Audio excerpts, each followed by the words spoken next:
예, 오늘 특별히 어버이 주일로 하나님 앞에 예배하는 가운데 제 마음속에 이렇게 들어오는 하나님의 은혜가 있습니다.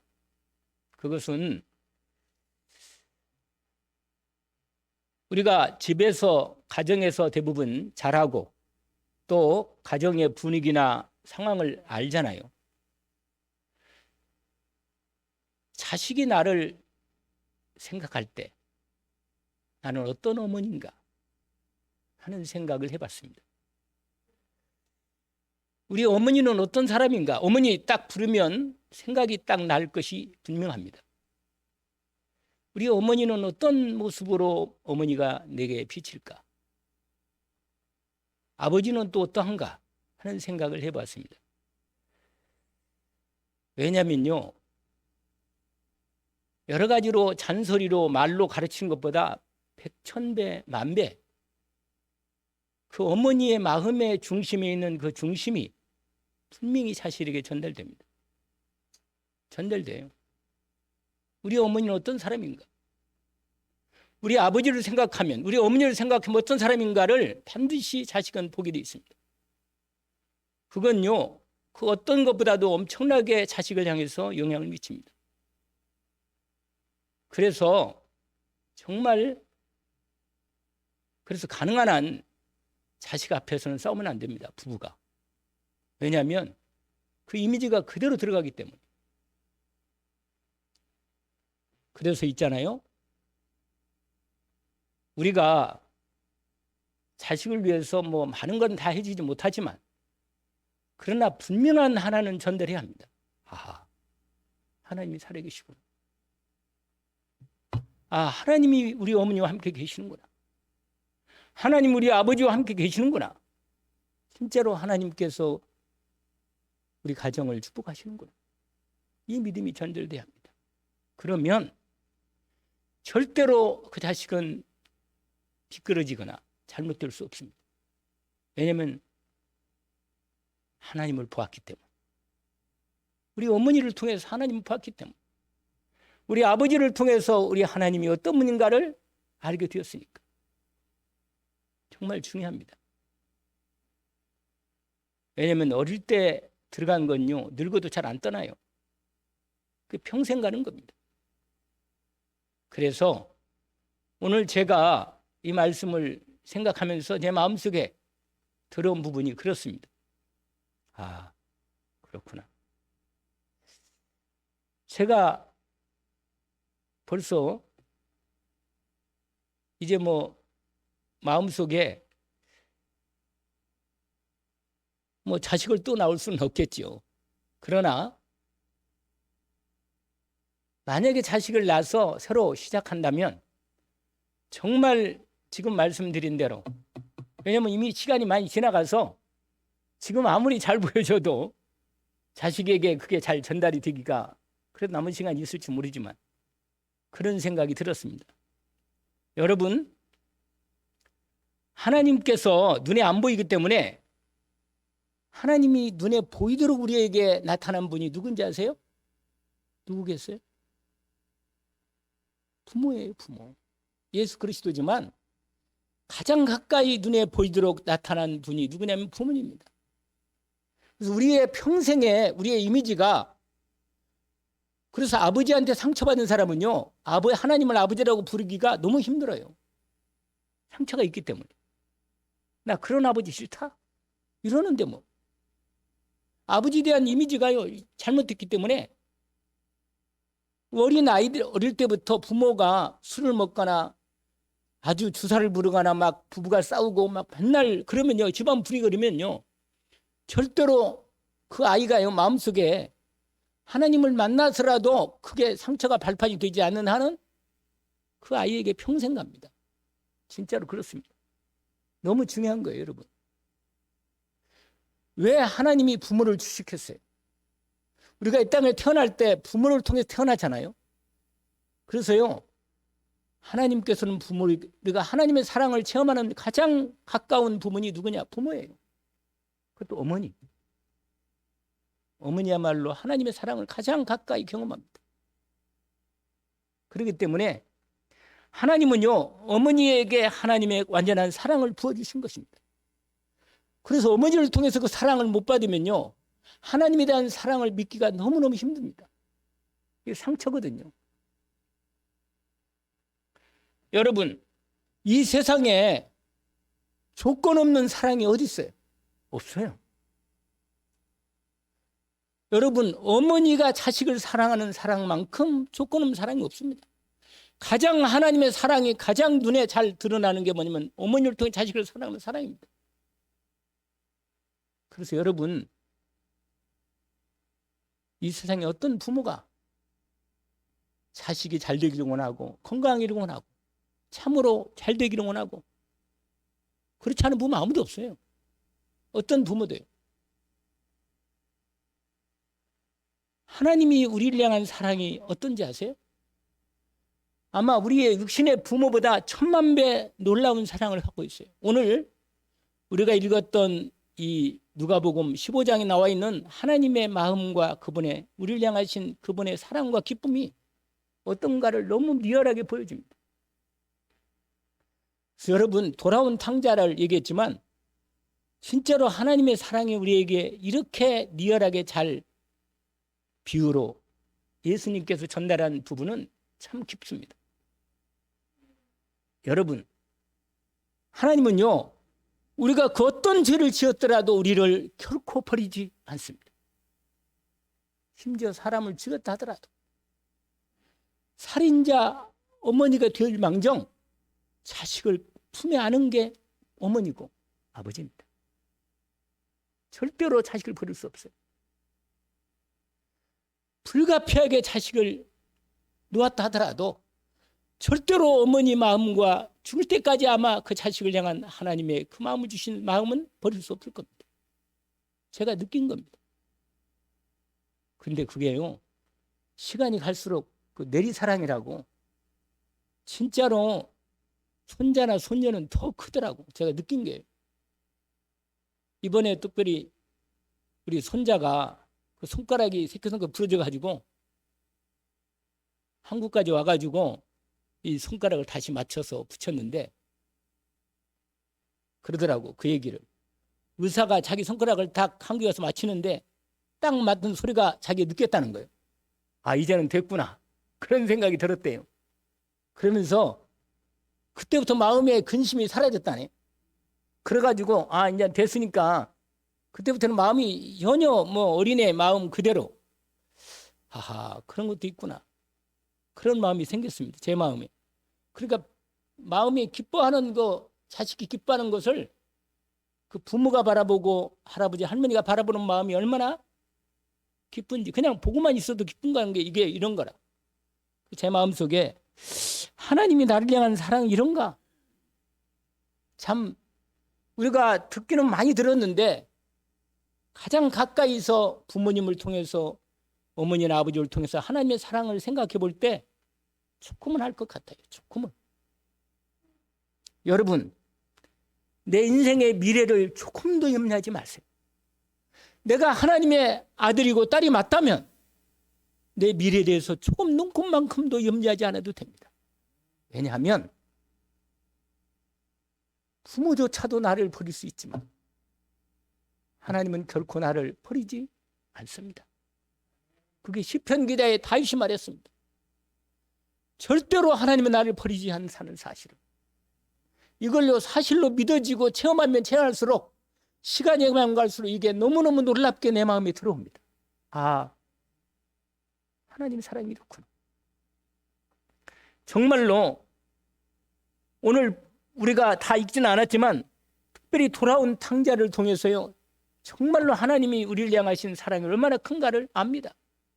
우리는 하나님 아버지의 간섭과 우리는요, 내 인생 살면서 나는 내 중심으로 살게 돼 있다니까요. 절대로 인간은 하나님 떠난다 오면은 정말 너무 지극히 내 중심이라.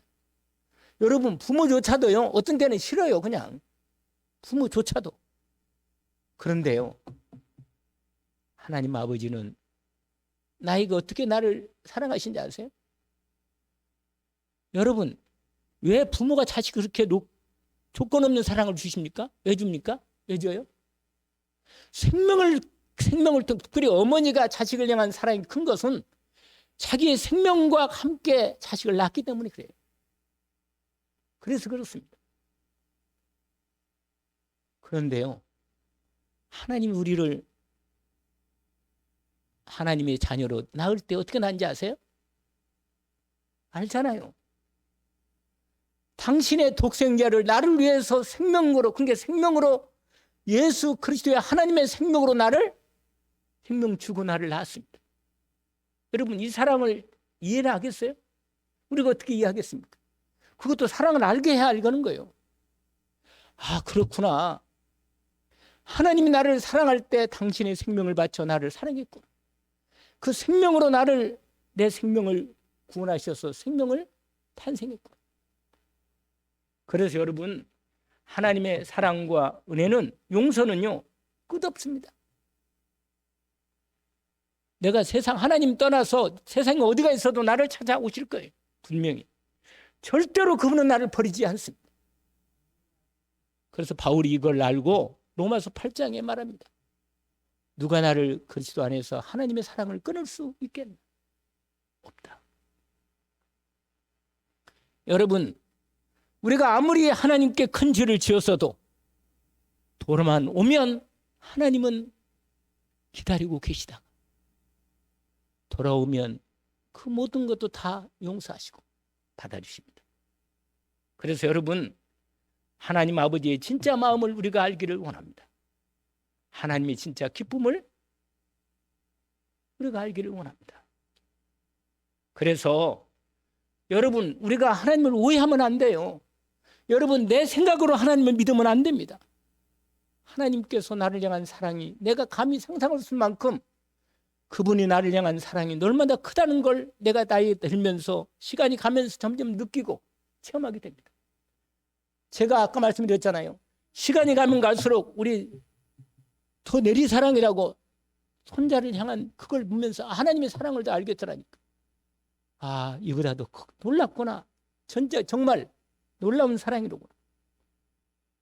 그래서 오늘 여러분, 끝까지 나를 향하신 하나님의 사랑이 나를 끝까지 사랑하시고 나를 붙들어 주시고 지켜주시고 인도하시며 역사하시는 주님을 하나님께서 나를 오늘 말씀을 통해서 우리에게 보여주십니다.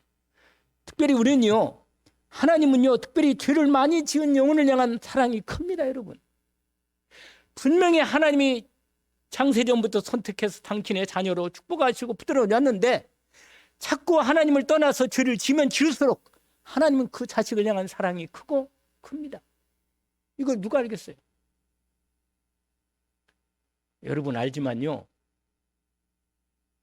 오늘 특별히 이 누가복음 15장 그 뒤에 나오는 부분에 11절부터 나오는 부분에서 32절까지 길게 그 돌아온 탕자에 대한 얘기가 나오지만 사실은요, 이 비유에서 아주 중요한 부분을 우리에게 얘기합니다. 둘 다 집 나간 탕자된 둘째 아들도 아버지를 오해하고 집안에 있던 맏아들도 자기 아버지를 뭐해? 오해하고 있는 거예요. 여러분이 이 땅에 가장 슬픈 게 뭔지 아세요? 뭐가 슬프겠어요? 내가 이렇게 사랑하는데 오해하고 있는 거예요. 오해하고 있단 말이에요. 하나님이 나를 향한 사랑이 내가 상상할 수 없는 큰데도 불구하고 나는 여전히 내 마음으로 하나님의 사랑을 재고 계산하고 판단하고 있단 말이에요. 그게 가장 안타깝고 슬픈 일이라. 왜냐하면 그렇지 않은데, 사실은 그렇지 않은데.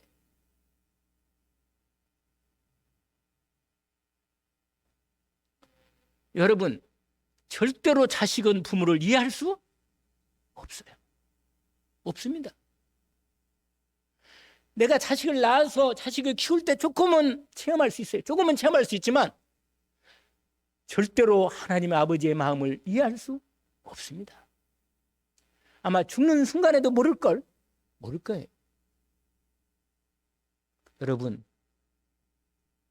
하나님을 내가 그래서 기도합니다. 하나님 아버지, 나를 향한 사랑을 알기를 원합니다. 나를 향한 하나님의 기쁨을 대하기를 원합니다. 나를 바라만 봐도 기쁘신데 하나님의 마음과 사랑을, 그분의 은혜를, 그 기쁨을 내가 온전히 알기를 원합니다. 여러분, 이렇게 하나님을 향해서 마음을 중심으로 원합니다. 어떤 일이 있어도 하나님의 사랑을 놓치지 않기를 원하고 의심하지 않기를 원하고 하나님을 나를 향한 사랑이 결코 떠나지 않고 버릴 수 없다는 사실을 알기를 원합니다. 이 시간표에 따라 오늘 이 주일 예배 어버이 주일이면서도 말씀드리는 것은 부모를 생각하고, 아까 말씀드렸잖아요. 내가 어떤 부모로서 내가 이미지를 갖고 있는가, 자식이 나를 생각할 때 어떤 마음을 갖고 있는가, 또 나는 뭐예요? 부모님을 어떤 이미지로 바라보이는가. 여러분, 내가 복음을 알고 있다면 부모를 이해할 수 있습니다. 부모님을 이해할 수 있는 거예요. 왜냐? 내 자신을 생각할 때, 내가 부모가 되었어도 내가 자식을 생각할 때 내 마음속에 이해할 수 있는 거예요. 내가 육신적으로 부모긴 하지만 내가 하나님의 사랑으로 자식을 온전히 사랑할 수 없었다는 걸 내가 이해합니다. 왜? 정말로 마음을 다하여 내가 자식을 위해서 기도했던가, 내가 하나님 마음을 품고 자식을 위해서 내가 기도하고 사랑했던가, 그걸 내가 돌아보게 되는 거예요. 부모가 되니까 말이에요. 왜? 나 역시 너무너무 진짜로 부족하고, 내가 육신의 부모로서 뿐만 아니라 하나님께서 나를 부모로서 이 축복을 주셨는데 자식을 향한 사랑과 은혜를 내가 하나님의 사랑을 받아서 온전히 전달하지 못했던 걸, 내가 오히려 내 육신적으로 자식이 잘 되는 것도 내 마음 때문에, 내 욕심 때문에 내가 자식을 사랑하고 내가 그런 마음으로 자식을 키우지 않았나, 이런 걸 돌아볼 수 있습니다. 그래서요, 여러분, 에베소 6장에 보니까 내 자녀를 주의 교훈과 훈계로 행복하라고 말합니다. 노획하지 말라는 거예요. 여러분, 자식을요 가르칠 때 내 성질대로, 내 욕심대로 잘 가르치면요, 그 아이에게 오히려 상처를 주는 거예요. 절대 그러면 안 돼요. 내가 왜 자식을 향한 기대가 있어요? 하나님을 향한 사랑 때문에. 이 자식이 정말로 주의 복음으로, 믿음으로 자랄 수 있도록 내가 하나님의 마음을 품고 자식을 향한 기도가 있다면 하나님은 그 마음의 기도를 받으시고 축복하실 수밖에 없습니다. 여러분이 정말로 자식을 향한 사랑, 이 고백이 여러분에게 전달되어야 합니다. 그 믿음을 하나님께 받으시고 여러분의 믿음의 기도를 주님이 축복해 주십니다. 언약으로 붙들기를 원합니다. 근데요, 제 마음에도 내가 한번 생각해 봤어요. 내 마음속에 자식을 생각해 봤을 때 어떤 마음인가? 정말로 자식이 복음을 때문에 복음의 은혜를 제대로 잊기를 원하고 그 자식이 복음으로 하나님 앞에 온전히 쓰임받기를 원하는 부분이 정말로 어떤 마음인가 생각해 봤단 말이에요. 하나님의 뜻대로 자식이 되기를 원하는가, 아니면 내 육신적인 욕심으로 자식을 기도하고 있는가, 이게 바라본다니까요. 오늘 어버이 주일을 통해서 이 부분을 알기를 원합니다. 그러면 오늘 본문에 누가복음 15장의 말씀을 1절이 아주 중요한 말씀이에요. 1절이 오늘 본문에 확인합니다. 1절에 뭐라고 냈냐면, 모든 세리와 죄인들이 말씀을 들으러 가까이 나오니 바리새인과 서기관들이 수근거리 이르되 이 사람이 죄인을 영접하고 음식을 같이 먹는다 하더라. 여러분, 1절 말씀이요, 이 뒤에 모든 말씀의 배경이 되는 거예요. 여러분, 이 말씀이 예수님 당시에 바리새인들, 서기관들, 제사장들, 율법사들, 그 당시에 소위 하나님을 잘 믿는다는 그들 나름대로 거룩한 인생들이라고 말하는 이 사람들 있잖아요. 이 사람들, 여러분, 이 사람들을 하나님께서 어떻게 생각하고 있는가를 말하는 겁니다. 예수님이요, 이상한 게 예수님이 오셔가지고 이 사람들을 아주 엄하게 해요. 이 사람들을 완전히 책망하고 회개를 촉구하고 위선자들이라고 말하고, 심지어 얼마나 욕했는지 아세요? 예수님이 그들을 향해서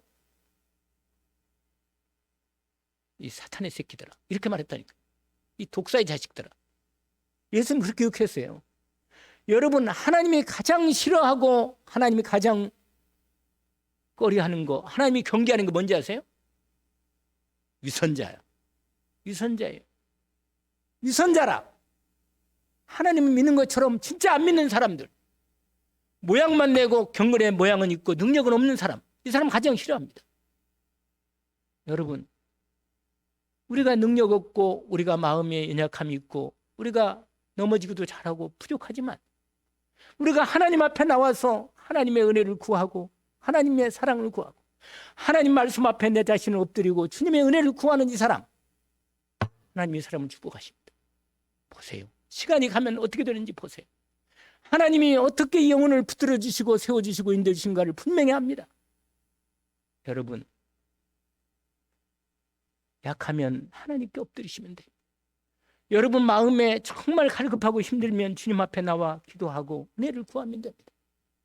그럼 은혜를 주십니다. 울면 돼요. 울면. 힘들면 울면 된다고 말이에요. 여러분, 절대로 하나님의 은혜와 사랑 없이는 내가 이 세상을 살아갈 수 없고 소망 없는 내 인생 누가 나를 위로해 주겠습니까? 누가 나를 도와주겠냔 말이에요. 정말로 하나님만이 나의 편이고 나의 힘이고 나의 구원이심을 진짜로 알 때 기도할 수 있습니다. 근데 이 바리새인과 이 사람들은요, 그 당시에 세리들, 창녀들, 죄인들이라고 하는 사람들하고 절대 밥도 안 먹고 영접도 안 하고 놀지도 않았어요. 오히려 정죄하고 저런 버린 인간들, 죄인들 이렇게 취급했다니까요. 근데 예수님은요, 오셔가지고 오히려 그들을 품에 안고 그들을, 왜냐면 그들은 알아요. 자기들이 죄인임을 안다니까요. 나는 죄인이야. 나는 하나님의 은 없이는 못 살아. 나 하나님께 나가야겠다. 이런 사람이라 보지 말고 이걸 보란 말이에요. 하나님의 은혜를 보란 말이에요. 여러분, 하나님의 은혜를 구하세요. 이 사람들은요, 예수님께서 오셨을 때 주님이 이분들을 찾아간 거예요. 왜냐하면 이 사람들의 마음이 갈급한 거예요. 하나님 은혜를 구하는 거란 말이에요. 복 있는 사람들. 오히려 예수님은 그래서 뭐라고 하냐면 이런 말씀, 예수님이 마가복음 2장 말씀 보니까 내가 이 땅에 온 것은 의인을 부르는 게 아니다. 오히려 죄인을 불러 회개하여 구원하려 왔다고 말씀하십니다. 여러분, 하나님은 딱 하나 원하십니다. 우리의 능력을 원하지 않아요. 우리의 마음을 원합니다. 네가 내 마음을 줄 수 있느냐? 네 마음을 나에게 줄 수 있냐 이거예요. 하나님이 그거 하나 원한다니까요. 여러분 마음에 힘든 거 있잖아요. 여러분 마음을 진짜 하나님께 내려놓고 하나님께 은혜를 구하세요. 그러세요. 죄인들, 그 당시에 죄인이라고 버림받은 그 영혼들을 주님은 오히려 찾아가서 그들을 용서하고 그들의 죄를 용서하고 주님의 사랑으로 감싸주시고 그들을 받아주십니다. 그러니까요, 그럴수록 바리새인들과 그 당시에 자기들은 의인이요. 그러니까 보세요. 다 죄인이요. 인생은 어느 인생도 죄인이 아닌 인간이 없다니까요. 그런데 죄인들은요, 그 당시 죄인들은 자기가 죄인임을 알고 죄를 알고 있어요. 그러나 바리새인들, 이 사람들은 자기가 의인인 줄 알아. 자기들은 죄가 없다고 생각해. 깨끗하게 산다고 생각해. 오히려 그게 악한 것임을 모른단 말이에요, 이 사람들이. 그래서 예수님이, 여러분, 예수님이 그들에게 비유로 이 말씀하시는 거예요. 하나님 마음이 어디 있는가를, 하나님의 기쁨이 어디 있는가를 말씀해 주는 겁니다. 이 세 가지 비유를 통해서. 여러분 자신에게 소망을 두지 마세요. 여러분 인생의 마음의 중심을 여러분 인생에 그걸 두지 마세요. 하나님이 하나님의 은혜를, 하나님께서는 여러분의 상한 마음을 원하시고 통회하는 마음을 원하시고 주님이 받으시길 원하십니다. 그래서 오늘 보세요. 세 가지 비유가 나오잖아요. 무슨 비유가 나옵니까? 양 100마리 중에 100마리의 양을 치고 있는 목자가 있는데 한 마리 잃어버린 거예요. 한 마리 잃어버렸어. 그럼 우리가 생각할 수 있잖아요. 아니 100마리가 있는데 말이에요. 세상에 그 한 마리 한 마리 그 못된 양 말이야. 그 지 마음대로 다니다가 길을 잃어버렸는데 그건 뭐 할 수 없다고. 그냥 버리자. 한 마리 지 마음대로 가다가 길을 잃어버렸는데 그거 어떻게 된다 뭐 할 수 없다 그냥. 그리고 99마리 있으니까 그거 데리고 집으로 그냥 돌아오자. 이랬을 거 아니에요? 아닙니다. 여러분, 목자는요, 양을 키울 때 양이 어떤 양인가를 너무 잘 아는 거예요, 목자가. 그리고 목자가요, 자기 목소리를 덜 들려줍니다. 그런데 그 양들 중에 양이 은근히 고집이 있다니까요, 양들이. 양이 은근히 고집이 있어요. 그렇게 순하게 보이지만. 그리고 양의 특징이 있다니까 꼭 뒤따라서 자기가 원하는 거 뒤에 있잖아요. 그 양들이 앞에 가면 그 뒤따라가는데 그 목자 음성을 잘 듣긴 드는데 목자 음성을 어떤 놓치면요. 그 양 뒤에 앞에 가는 거 그 따라가거든요. 근데 따라가다가 놓쳐버리는 거라. 그러면요. 길을 잃잖아요. 그러면 양은요. 길 잃으면 절대로 혼자 길을 못 찾아요. 양이 특징 그래요. 그리고 그냥 자기 상대로 가는 거라 이게. 그러다가 뭐야? 막다른데 딱 가버려요. 절대로 집을 찾아올 수 없어요. 이건. 개는요. 그렇게 멀리 있어도 집 다 찾아오거든요. 근데 양은 못 그래요. 눈이 어둡고 앞만 보고 눈앞에 있는 거 못 본다니까. 여러분. 목자는 너무 잘 알아. 이 양을. 그 잃어버린 그냥 해도 그 양이 늘 마음이 신경이 썼는데 드디어 잃어버린 거예요. 그 양을. 그래서 어떻게 해요? 99마리를 딱 누구한테 맡겼나 모르겠는데 두고 그 한 마리 잃어버린 양을 찾아서 뭐야? 계속 찾아야 되는 거예요. 찾을 때까지 찾는 거예요, 여러분. 양은. 목자는요, 절대로 한 마리를 찾을 때까지 찾다. 거기 보세요. 뭐라고 되는지 아세요? 이렇게 돼 있어요. 4절에 보세요. 너희 중에 어떤 사람이 양 100마리가 있는데 그 중에 하나를 잃으면 99마리를 들여두고 그 잃은 것을 찾아내기까지 찾아다니지 아니하겠다. 우리의 목자 되신 주님이 우리가 하나님을 떠나서 우리가 잃어버린 양이 되면 절대로 우리를 끝까지 찾아오셔서 끝까지 찾아낼 때까지 찾아오셔서 우리를 뭐야? 찾아내셔서 우리를 구원하시고 붙으십니다. 은혜 입기를 원합니다. 그러면서 이렇게 말합니다. 집에 와가지고 너무 기뻐가지고요. 이웃과 벗을 불러가지고 잔치를 벌인다니까. 내가 잃었던 이 내 양을 찾았다. 그러면서 7절이 아주 중요한 말씀이죠. 제가 그래서 그 말씀을 제목으로 써놨어요. 일대지의 첫 번째로. 내가 내게 이르노니 이와 같이 죄인한 사람이 회개하면 하늘에서 회개할 것이 없는 의인 99으로 말미암아 기뻐하는 것보다 더하리라. 그렇습니다. 여러분, 하나님의 기쁨이 어딘지 아세요? 하나님 떠나서 어둡고 고독 가운데 불안 가운데 두려움 가운데 지금도 하나님 만나지 못해서 지우고 가는 저 영혼을 향한 하나님 마음이 있다는 것을 우리에게 알게 하십니다. 여러분 주위에 혹시 이런 사람이 있어요? 하나님 만나지 못해서 어둠 가운데 죄인으로 두려움 가운데 불안 가운데 하나님 만나고 싶어서 정말로 하나님을 찾는데 만날 길이 없는 저 죄인을 하나님은 그 영혼을 향한 하나님 마음이 있다는 것을 잊지 말기를 원합니다. 돌아오기를 원합니다. 그거 어떤 사람이든 하나님이 분명히 선택하고 구원한 그 사람은 돌아와야 합니다. 주님의 은혜를 받아야 합니다. 돌아오기를 원합니다. 여러분, 여러분의 마음대로 그 사람을 판단하지 마시고 그 영혼을 향한 하나님의 마음을 받기를 원합니다. 그리고 그 영혼을 꼭 기도하고 돌아오기를 원하고 복음을 전해주기 원합니다. 나를 통해서 하나님이 그 영혼이 돌아오기를 하나님이 원하십니다. 하나님이요, 하나님 나라에서 의인 99보다 그 죄인 한 사람이 돌아오는 걸 그렇게 기뻐하시는 거예요.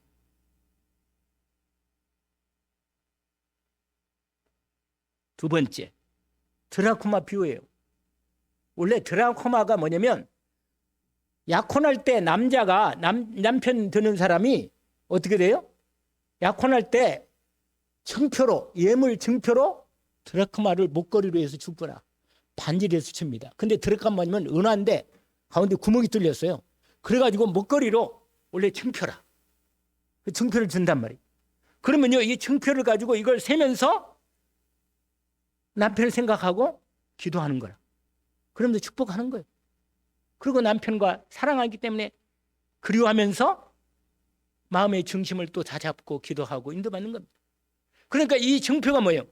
이 여자의 그 중심을 딱 담은 거란 말이에요. 그런데 글쎄 10가지 이 고리에서 뭐요? 하나가 어느 날 떨어져 나가버린 거예요. 잃어버린 거예요. 없을 거 없는데 잃어버린 거라. 여러분 잃어버리면요, 남편 만났을 때 약간 이제 결혼식을 해야 할 텐데 남편 가서 그걸 확인시켜 내는 거거든요, 원래. 근데 그게 없어. 그러면요, 여러분 분명히 이게 10개인데 하나가 없으니까 이게 온전히 안 되는 거예요, 이건. 여러분 이거 하나도 간수 못 한다면 되겠어요? 이 여자가요, 그걸 잃어본다며 온 집안을 다 뭐야? 뒤지면서 쓸고 또 쓸고 또 집안을 뒤져가지고 다 드디어 뭐요? 마지막에 찾아낸 거라. 오늘 본문에 보니까 돼 있어요. 뭐라고 돼 있냐? 8절에 어떤 여자가 12마카 있는데 하나를 잃으면 등불을 켜고 집을 쓸며 뭐라고 돼 있어요? 이렇게 돼 있어요. 거기도 똑같이 돼 있어요. 찾아내기까지 뭐라? 부지런히 찾지 아니했겠네. 이래 여러분, 절대로 하나님은 우리를 버리지 못합니다. 못 버려요. 끝까지 찾아 또 찾고 찾아내십니다. 내가 아무리 하나님을 떠나서 버리고 하나님을 떠나서 나가도 절대로 하나님은 나를 버리지 않습니다. 이걸 말하는 거예요. 이걸. 왜냐? 내가 돌아오기까지는 절대로 하나님 나라가 완성이 되지 않습니다. 왜냐하면 당신의 자녀 한 사람이 여전히 죄인 가운데 잃어버리고 있기 때문에 돌아와야 합니다. 돌아와야 돼. 그리고 오늘 말씀에 결정적으로 중요한 부분이 있습니다. 여러분, 드라크마가 스스로 걸어가지고 나와서 그 여자 손에 들어올 수 있어요? 없어요. 없어요. 양이 길을 잃어버렸는데 돌아올 수 있어요? 못 돌아옵니다, 스스로. 우리는 절대로 스스로 못 돌아와요. 주님은 나를 찾아오십니다, 반드시. 주의 음성을 듣기를 원합니다. 그리고 오늘 클라이막스, 오늘 말씀의 클라이막스입니다. 오늘 본문에 이렇게 되어 있어요. 여러분, 탕자가 아버지를 오해한 두 아들이 있다니까. 집안에 있는 이 마다리를 또 아버지를 오해했고, 집 나간 탕자, 이 아들도 뭐야? 하나님 아버지를 뭐라? 오해한 거예요, 여러분. 여러분, 아까도 말씀드렸잖아요. 우리가 참 마음이 슬픈 게 뭐예요? 서로 오해했는 거예요, 오해. 사랑하는데 오해한다니까. 근데요, 오해하게 만들어요, 시험 들게. 여러분, 알고 보면 그 남자도 괜찮은 남자라. 괜찮은 남자요. 잊지 마세요. 세상에 그런 남자 없어요, 여러분. 마음을 한번 조금만 바꿔오시면 돼요. 하나님이 나에게 가장 맞은 사람을 준 거라. 왜냐하면 왜 말씀을 드린지 아세요? 그 남자가 아니면 내가 하나님 앞에 이렇게 나올 수 없어요, 여러분. 오해하지 마시고 은혜를 잊기를 원합니다. 오해하지 마세요. 진짜로. 왜냐면요, 하나님이 나보다 나를 잘 알고 나보다 내가 그 사람을 사랑하는 것보다 훨씬 더 오해하지 않고 하나님을 사랑하는 사람이 그 사람입니다. 그래서 여러분, 나를 통해서 하나님의 사랑을 그에게 전달하라고 하나님이 축복해 주신 거예요. 이거 안 하면요, 절대로 자식이 그 사랑을 배울 수 없습니다. 어떻게 배우겠어요? 내 육신적인 생각만 있다면 절대로 맞을 수 없어요.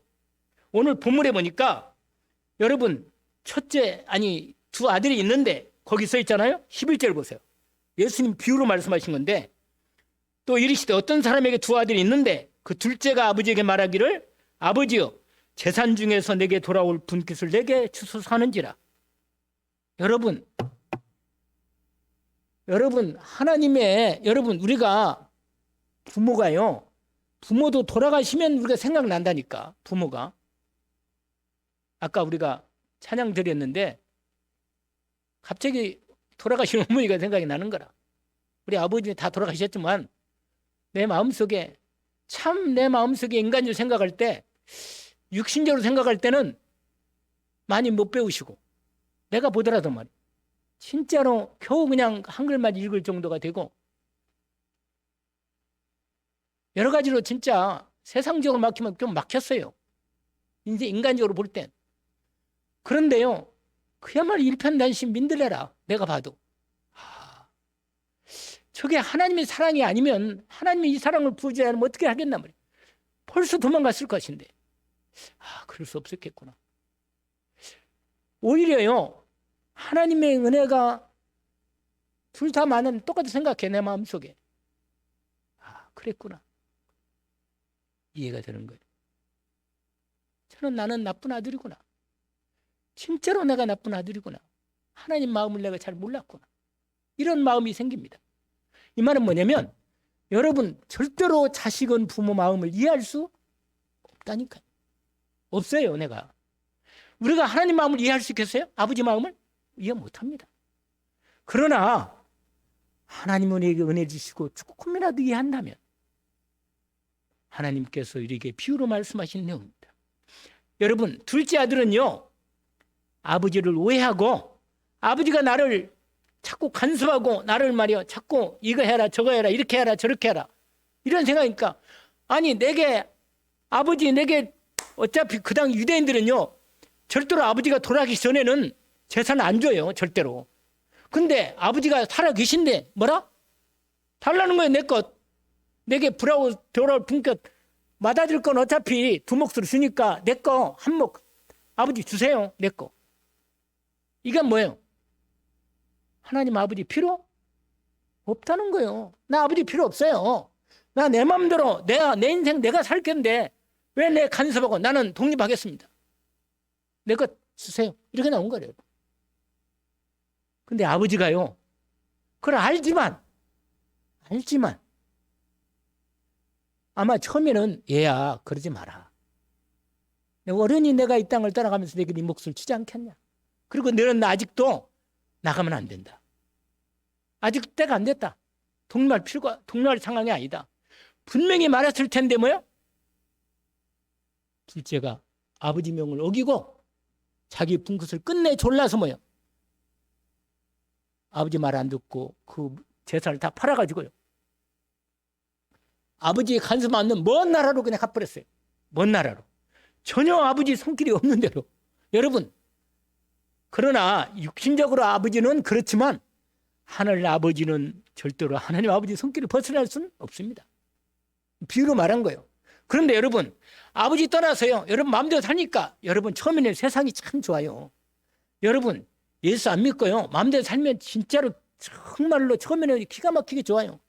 아이고 뭐 주일날 예배 드릴 것도 없고 뭐 헌금 걱정도 없고 또 뭐 시간도 뭐냐, 주일날 마음대로 자기도 하고 뭐 여러 가지로 진짜 끝내주는 거라 그냥.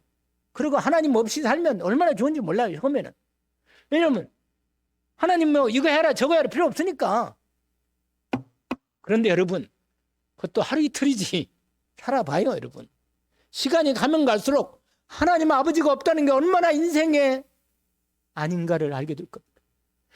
여러분, 이 둘째 아들이요, 처음에는요 막 친구들도 많고 호랑방탕하고, 근데 여러분 이 돌아온 탕자 이 얘기가요, 성경에서 이 얘기가요 아주 세계적인 유명한 얘기가 돼요. 문학으로, 예술로, 연극으로, 영화로 엄청나게. 이 얘기는요 놀라운 얘기. 이 얘기로 이 모티브가요, 이 주제가 수많은 하나님의 비밀을 우리에게 전달하고 있습니다.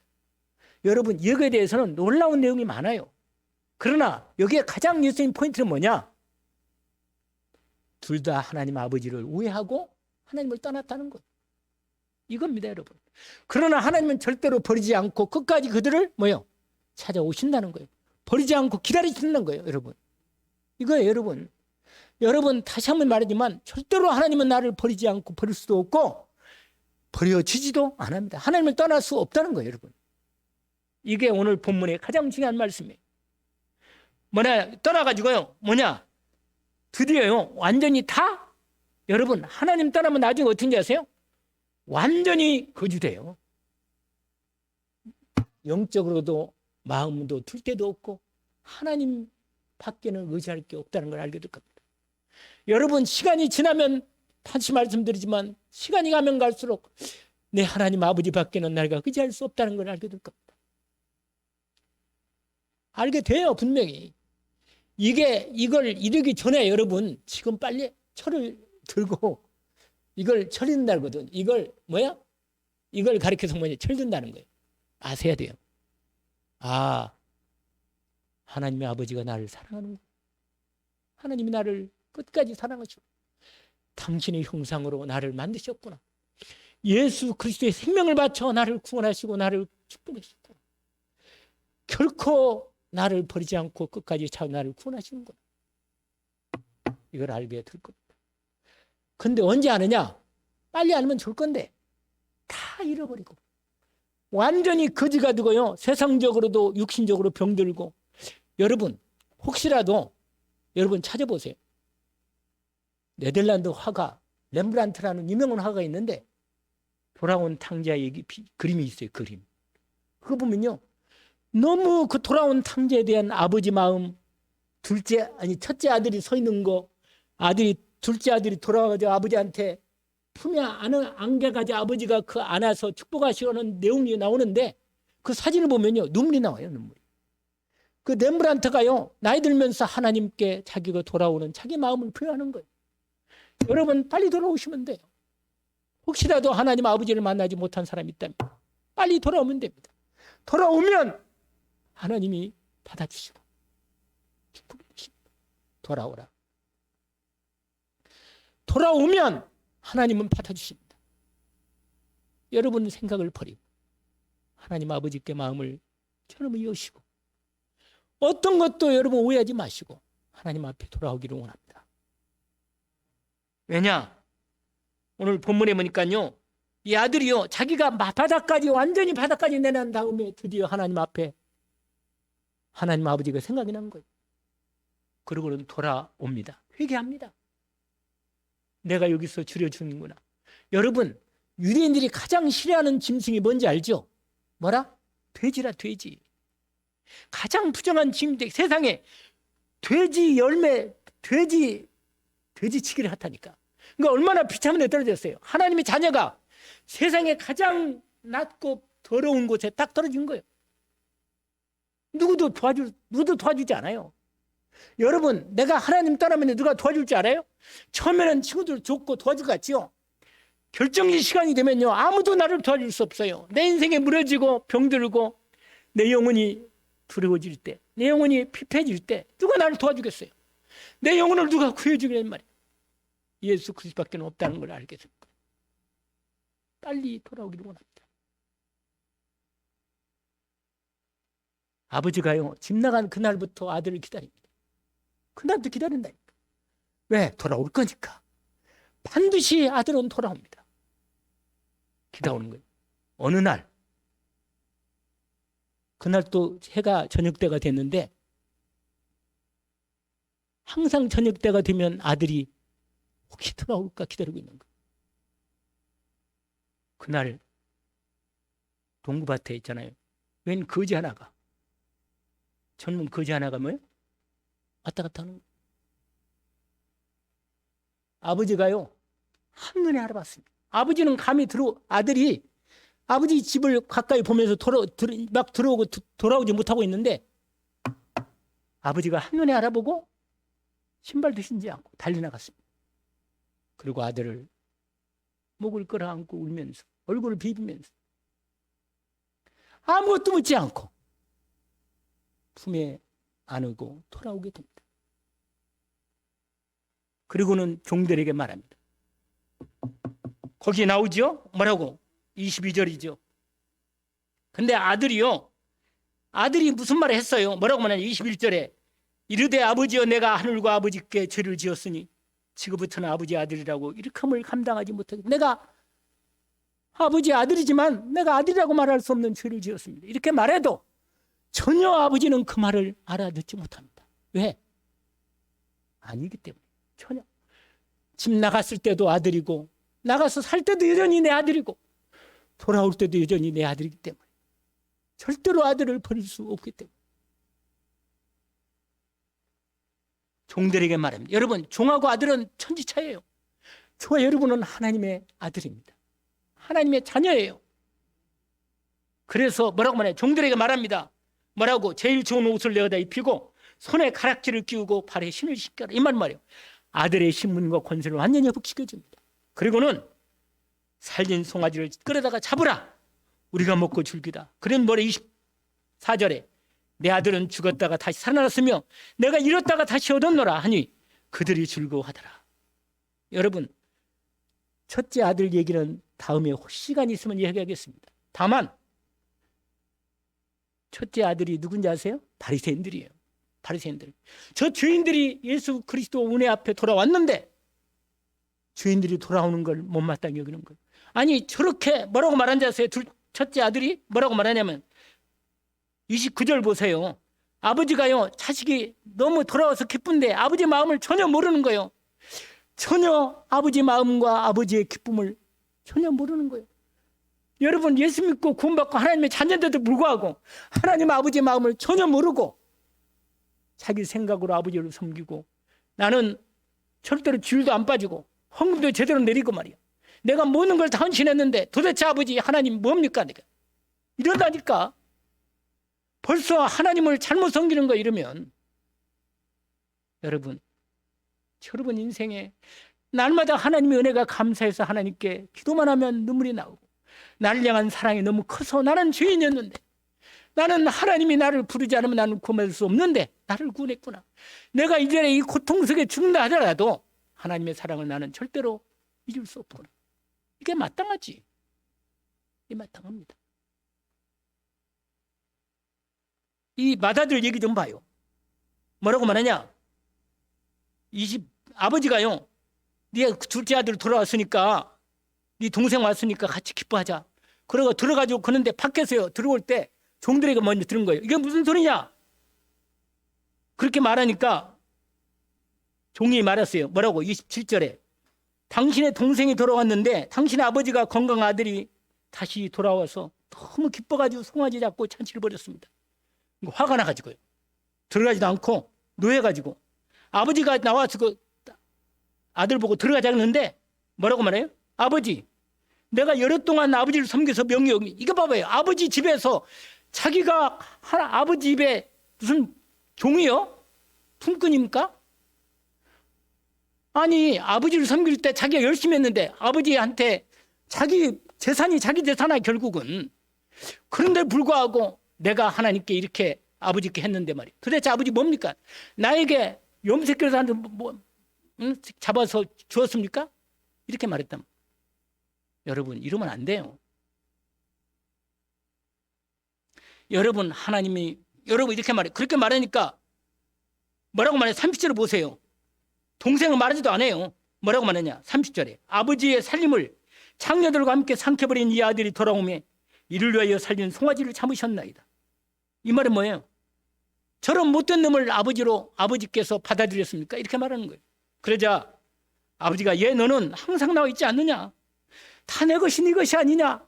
네 마음대로 네가 얼마든지 죽을 수 있는데 왜 그러냐 말이야. 네 동생은 죽었다 살아났으면 내가 이랬다 얻었기로 내가 즐거워 마땅하고 기뻐하라. 이 마음을 기쁨을 너도 통참하지 않느냐. 여러분 하나님의 아버지의 마음과 기쁨을 우리가 알기를 원합니다. 오늘 또 하나님께서 우리에게 오늘도 무슨 말씀을 주시겠습니까? 이 마음을 우리가 참으로 알기를 원하고 하나님의 은혜 있기를 원합니다. 기도합시다. 하나님 아버지, 하나님께서 우리를 향하신 사랑과 은혜가 너무 감사합니다. 오늘 하나님께서 우리에게 말씀하신 이 말씀을 언약으로 붙잡기를 원합니다. 결코 하나님의 사랑은 다함이 없음을 알게 하시고 끝까지 우리를 찾아오시고 우리를 구원하시며 붙드시는 주님을 우리가 오늘 알았사오니 주님의 은혜로 우리가 온전히 인도받기를 원합니다. 하나님께서 오늘 또 주신 말씀을 우리가 마음에 담고 잃어버린 하나님의 자녀들이 아직도 남아있사오니 죄인이라고 부르는 그 영혼들을 향해서 우리가 하나님의 사랑의 은혜의 손길을 우리를 통해서 이 사랑을 전달할 수 있도록 죄인들을 향한 하나님의 사랑을 주님께서 인도해 주옵소서. 우리를 오늘 또 말씀을 주시니 감사합니다. 예수 그리스도 이름으로 기도합니다. 아멘.